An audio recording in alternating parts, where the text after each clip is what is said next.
All right, let's journey back in time. We're going to dive deep into one of history's most fascinating economic stories, ancient India. Now, you might think of ancient commerce as, just simple bartering, but what we're about to uncover is a world of incredibly busy trade routes, super sophisticated banking, and business ideas that were frankly centuries ahead of their time. So let's see how this ancient superpower was really built. And hey, don't just take my word for it. For centuries, you had travelers coming from all over, from Greece, from China, making this long, difficult journey to the Indian subcontinent. And you know what? They all came back telling the same story. They talked about this land of just unbelievable wealth, a place with a buzzing economy. They weren't just describing some rich king, they were painting a picture of a true global economic powerhouse, sitting right at the center of the world. Okay, so let's put a number on that. Take a look at this. 32%. What is that? Well, according to the economic historian Angus Maddison, that was India's estimated share of the entire world's economy back in the first century. Let that sink in for a second. At its peak, India controlled nearly a third of all the wealth on the planet. And this wasn't some accident. It was the result of a highly advanced and deeply interconnected commercial system. So, how in the world did they build this economic empire? Well, here's our game plan. First, we'll look at why it was such a trade superpower. Then we're going to step right into the bustling bazaars to see what they were actually selling. We'll also tackle a huge problem all this success created, moving all that money around. And you're going to see the brilliant invention they came up with to solve it. Finally, we'll look at the hidden networks that made it all work and what kind of legacy it leaves behind today. So let's kick things off with part one, India as an ancient trade superpower. Those ancient travelers gave it some pretty cool nicknames, like Swaran Bhumi, which means the land of gold. But here's the twist. It wasn't because India had massive gold mines. Nope. It was because India's trade was so incredibly dominant that a huge chunk of the world's gold literally had to flow into the country to pay for all its amazing goods. Yeah, this kind of economic dominance doesn't just happen by accident. It was built on a few really key pillars. First, geography. India was perfectly placed, right at the crossroads of the famous Silk Route on land and all the vital sea lanes. It also had tons of natural resources and, this is crucial, incredibly skilled artisans. They were often organized in these family workshops called karkhanas, and they were just pumping out high-quality goods. You put all that together, and it meant India could export way more than it imported. That created a massive trade surplus that filled its vaults with foreign gold and silver. All right, let's move on and see what that actually looked like on the ground. What exactly was being traded, and where was all this happening? Well, welcome to the Great Indian Bazaar. This slide just lays it out so perfectly. Look at the flow of goods here. India was exporting all these high-value products the rest of the world was desperate for: spices, fine cotton, sugar, indigo. And in return, it imported very specific things like powerful war horses from Central Asia or silk from China. But look at the bottom of that import list: gold, silver, copper. India was selling so many valuable finished goods that other countries literally had to pay for them with precious metals. That's how you get that incredible balance of trade.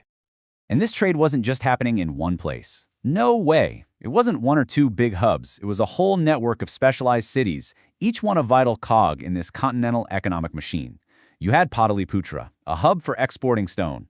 Peshawar was the gateway for horses. And Taxila, it wasn't just a center of learning, it was a city of financial banks. Think of it as an ancient Wall Street. Then down south, you had cities like Madura that controlled the super lucrative pearl trade. It was a massive, interconnected system. Now, all of this incredible success created a really big, really dangerous problem. When you're dealing with huge distances and massive amounts of wealth, how do you actually do business safely? This brings us to what I like to call the problem of gold. Really think about it. Put yourself in their shoes. Let's say you're a merchant in Surat, and you just sold a huge shipment of textiles to a buyer in, say, Rome. How does he pay you? Sending a caravan loaded with gold coins across thousands of miles of desert and sea? That was insanely risky. The roads were crawling with bandits, the sea lanes were full of pirates. Every single shipment was a massive gamble. And that brings us to the solution. And this is a truly brilliant piece of financial technology that solved this exact problem. Let's talk about the ingenious Indian chep and the rise of a remarkably sophisticated indigenous banking system. The solution was an instrument called the hundi. At its heart, a hundi was a financial note. It was basically a written order to pay a specific amount of money. Think of it like a modern-day check or a wire transfer. It lets you move value without ever having to risk physically moving the coins. So how did it work? It was actually incredibly simple and effective. A merchant, maybe in Ujjain, would go to a local banker, called a shroff, and deposit his gold. In return, he'd get a hundi. He would then send this piece of paper, not the heavy, risky gold, to his partner in Taxila. His partner takes the hundi to a corresponding banker in his own city, who honors it and pays out the cash. Later, the bankers would just settle their books, and boom, just like that, value zipped across the subcontinent without a single gold coin ever having to face the dangers of the road. Now, what's really mind-blowing is how sophisticated and varied these hundis were. A darshani hundi was payable right on the spot, like a demand draft. A mudati was payable after a certain amount of time, kind of like a post-dated check. For extra security, a sahjog hundi could only be paid to a specific, trusted person. But then there's the jakmi hundi. This is incredible. It was tied to a shipment of goods, and it was basically an early form of insurance. If the goods were lost at sea, the hundi was canceled, and the person who issued it took the loss. I mean, this wasn't just a check, it was risk management, credit, and payment all rolled into one powerful piece of paper. But look, a system this advanced can't just operate on its own. It needed a whole support network. The middlemen, the services, all the things that connected the dots. So let's trace how a product actually made its journey from a small workshop to a global market. Okay, so first you have the problem of people. You have a weaver in a tiny village and a rich buyer in a city hundreds of miles away. They have no idea the other one exists. So how does a sale ever happen? The solution, of course, was the rise of a professional merchant class. These traders were the human network. They were the ones who bridged that gap, buying from the artisans and getting the goods to the markets where people wanted them. They were the essential connectors. But then you hit the hurdles of place and time. Spices grown way down south were demanded way up north. Cotton harvested in one season needed to be on sale all year round. These were huge logistical puzzles to solve. And the solutions were surprisingly modern: transportation and warehousing. You had this huge network of roads and shipping lanes that solved the place problem, and warehouses allowed merchants to store goods safely, which solved the time problem, and also helped keep prices stable. And finally, we come back to the two biggest headaches for any business, then and now: risk and finance. Every single long-distance journey was a huge gamble against shipwrecks and thieves, and every merchant needed money just to get started. And this is where the whole system just comes together beautifully. Banking provided the loans to fund these big ventures, and insurance tools, like that brilliant Jokmi Hundi, protected merchants from total disaster. It was a complete commercial ecosystem, with a clever solution for pretty much every problem a merchant could run into. So what happened to this incredible economic engine? In our last section, we're going to look at the legacy of this ancient system. We'll trace its path from global dominance through a pretty sharp decline and towards a modern comeback.